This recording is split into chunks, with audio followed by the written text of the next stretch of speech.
This is Dr. Christopher Sendy with Nova Health Recovery Ketamine Infusion Center in Alexandria, Virginia. I'm going to discuss ketamine therapy for anxiety disorders.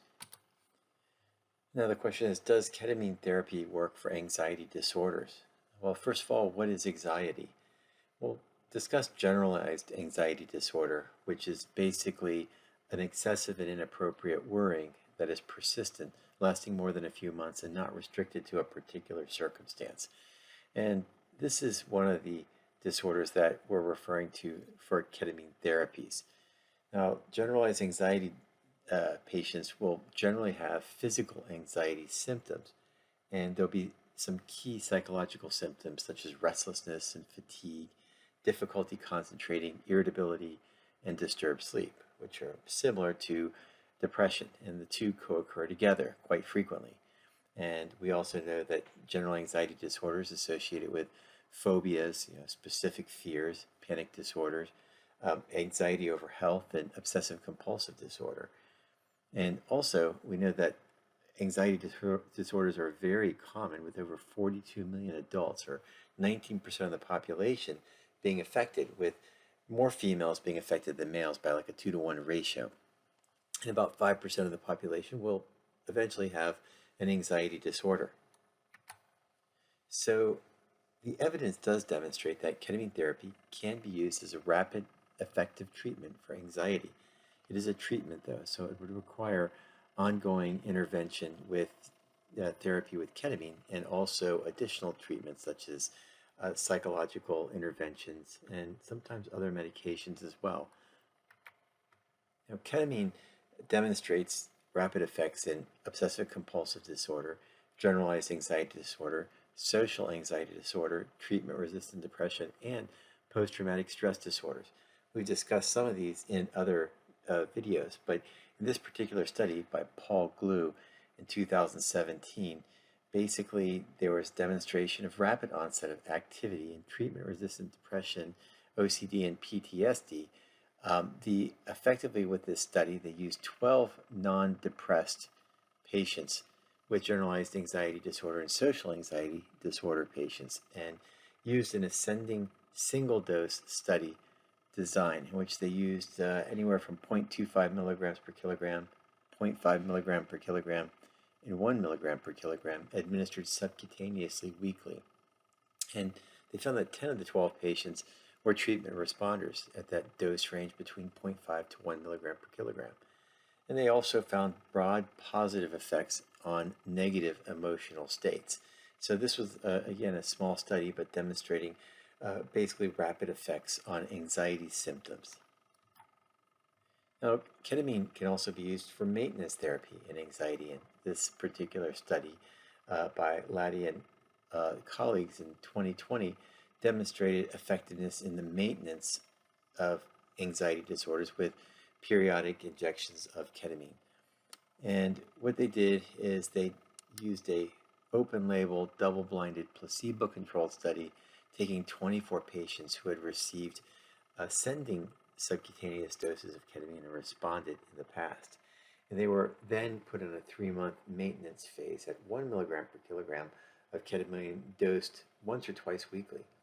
And they demonstrated that on multiple scales, that anxiety was significantly decreased by some 50%, and that the side effects of dissociation with ketamine decreased over the period of time the ketamine injections were used.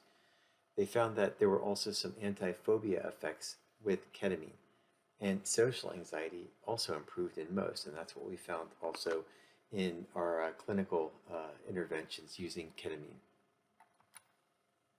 Now, replication studies have demonstrated the effectiveness of ketamine for anxiety.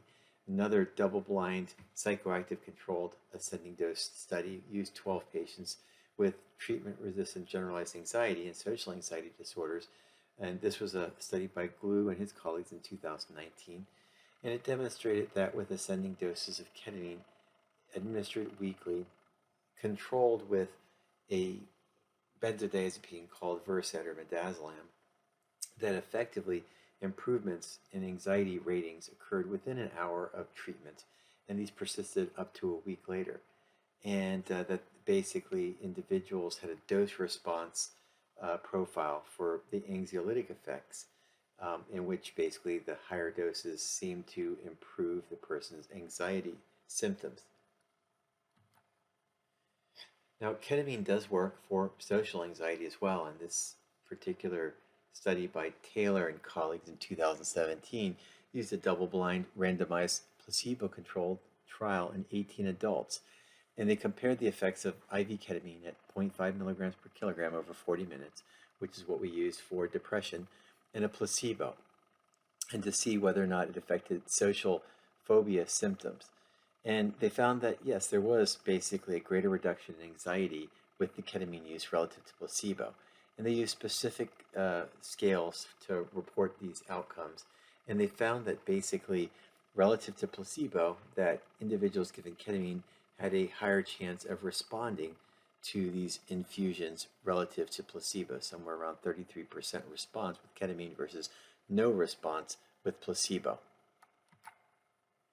So in a review of and meta-analysis of ketamine for treatment of refractory anxiety disorders, a review by Whitaker and her colleagues in 2021 took 6 eligible randomized control studies and basically broke them down to look at whether or not ketamine was effective in specific anxiety type disorders. And they did demonstrate that in doses of 0.5 milligram per kilogram with ketamine, that there was a greater reduction in anxiety rating scores than in lower doses, and that 4 out of the 6 randomized controlled trials demonstrated significant improvement in anxiety rating scores in ketamine versus control groups, and that you could prolong this effect by maintenance treatment. So ketamine can also decrease anxiety in treatment-resistant depression and bipolar depression.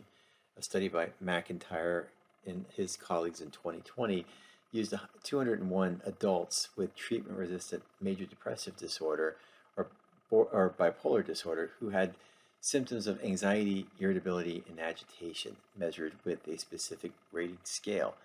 And they basically did multiple doses of IV ketamine over 2 weeks and demonstrated that participants who had depression and anxiety, irritability, and agitation improved significantly more with ketamine therapies.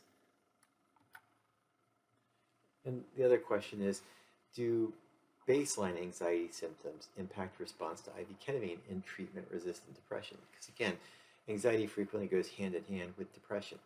And in this particular study with Schreiber and his colleagues in 2021, 43 patients received 6 IV ketamine infusions over 3 weeks. And they demonstrated that anxiety was improved in half of the patients and about half the magnitude relative to the amount that the depression symptoms improved in this study. So in other words, the depression symptoms were significantly more improved than the anxiety symptoms, but still you got response to anxiety, and anxiety did improve with these series of ketamine infusions.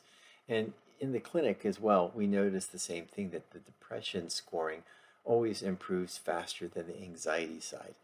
And anxious depression does respond well to ketamine infusions, and we've seen the same thing clinically as well. So the options for ketamine therapy are intravenous therapies, which are rapid and 100% available whenever you're administering that. Then there's intranasal ketamine, which basically has a lower absorption rate.